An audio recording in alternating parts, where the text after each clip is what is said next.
Assalamualaikum warahmatullahi wabarakatuh. Kembali lagi dengan saya Ramdania. Di video sebelumnya kita telah membahas tentang pengenalan HTML dan contoh membuat halaman web untuk pertama kali ya. Di video kali ini kita akan membahas tentang tag HTML, paragraf, dan heading. Untuk tag HTML, teman-teman perlu membedakan apa saja sih tag-tag yang bisa ada di head, kemudian apa saja sih tag-tag yang bisa ada di body. Untuk tag-tag yang biasanya ditulis di head, ini ya ada beberapa contoh, ada title, kemudian ada style, tag link.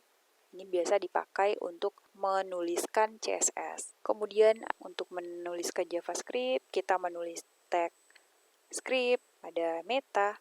Kemudian tag apa saja yang bisa ada di body? Nah, itu ada banyak.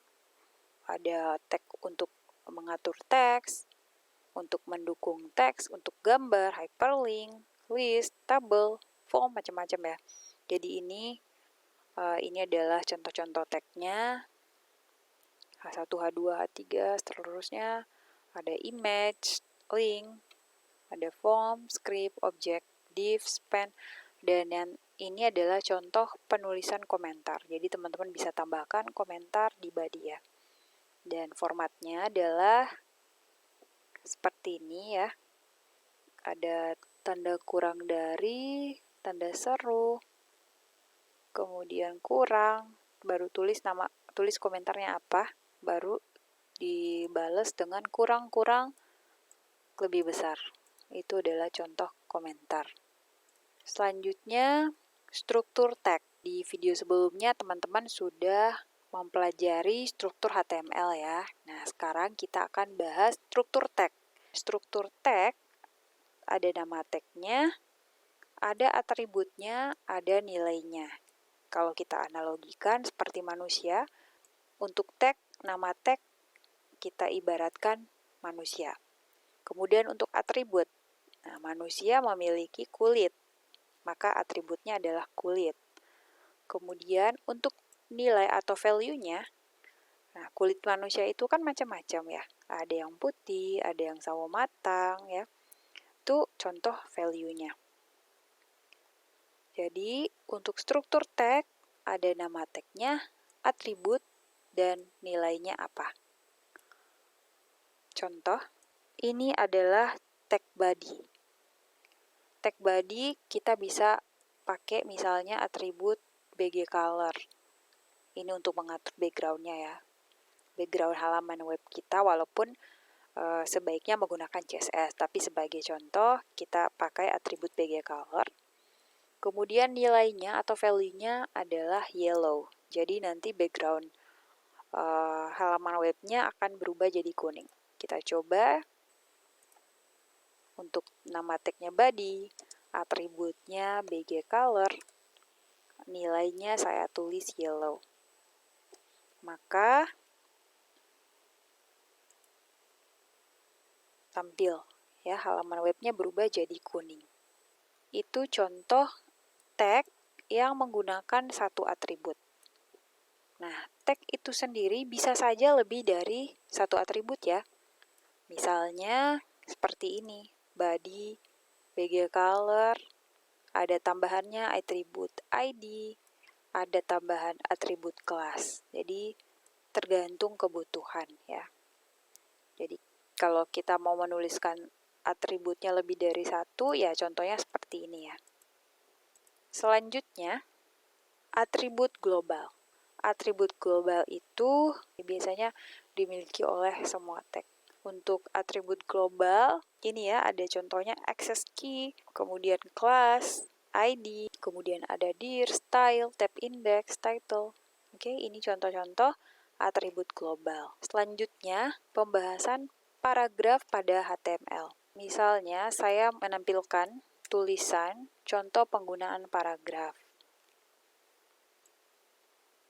Atau misalnya, saya membuat tulisan seperti ini. Kemudian saya tambahkan lagi tulisan contoh paragraf. Kalau saya tulis seperti ini ya, saya tidak menggunakan tag. Nah, yang akan tampil di browser kita seperti ini ya. Contoh paragraf ini langsung dilanjutkan dengan kalimat selanjutnya. Sedangkan yang saya tulis ini kan dia beda baris ya. Ini baris pertama, ini baris kedua. Maka browser itu tidak mengerti. Dia akan mengenali tulisan ini sebagai plain text atau tulisan biasa. Dia tidak tahu yang mana yang paragraf, yang mana tulisan tebal ya. Makanya kita perlu menggunakan tag. Biasakan menulis menggunakan tag. Nah, contohnya saya tambahkan tag P. Oke, jadi kita bisa saja menuliskan nama tag itu dengan huruf besar. Tapi sebaiknya biasakan menulis dengan huruf kecil ya, supaya lebih rapi, dibiasakan. Oke, untuk baris kedua saya tulis itu P. Tag P. Oke, saya pakai tag B ini maksudnya untuk membuat tulisan tebal. Maka yang tampil seperti ini. Ya. Tulisan paragrafnya jadi lebih tebal ya. Kemudian kalimat ini yang lorem ipsum ini jadi ada jarak karena ini dia baca sebagai paragraf. Selanjutnya penggunaan B, kemudian misalnya saya lanjut tulisan B ya. Huruf tebal lagi. Baris ketiga. Saya tulis baris ketiga. Yang tampil seperti ini ya, baris ketiga. Misalnya saya tulis baris keempat. Saya tulis lagi B baris keempat. Kita lihat tampilannya. Malah ini satu baris ya, tidak pindah baris. Kenapa? Yang ini kok beda baris? Artinya P itu modelnya seperti ini. Dia akan berpisah dengan baris-baris lain. Ya. Jadi ini khusus tag P, ini untuk tag P. Kemudian ini baris ketiga, baris keempatnya ini sambung. Makanya kita bisa tambahkan di sini BR atau break. Oke. Tag BR ini salah satu tag yang tidak memiliki tag penutup. Jadi kita tidak perlu pakai tag penutup, cukup BR saja ya. Setelah saya kasih BR, maka tampilannya seperti ini ya. Jadi berubah barisnya. Silakan dicoba-coba penggunaan paragrafnya ya. Menggunakan tag P. Oke. Ini B untuk mempertebal tulisan, I untuk membuat tulisan miring, U untuk membuat tulisan lebih ada underline-nya, garis bawahnya, ini strong, tulisan lebih tebal juga. Silakan dicoba-coba, ini contoh penggunaan paragraf pada HTML. Selanjutnya, masalah heading pada HTML. Nah, misalnya kita pernah lihat halaman web, untuk judulnya besar, tulisannya besar sekali.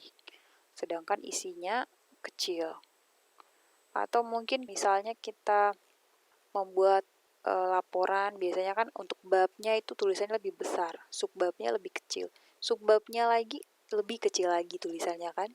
Nah, itulah fungsinya kita menggunakan heading. Kalau heading itu dia dari H1, ini yang paling besar ya, H2 agak kecil, H3 lebih kecil lagi, sampai ke H6. Tampilannya seperti ini. Jadi itu contoh penggunaan heading. Oke, jadi teman-teman bisa pakai H1, H2, atau H3.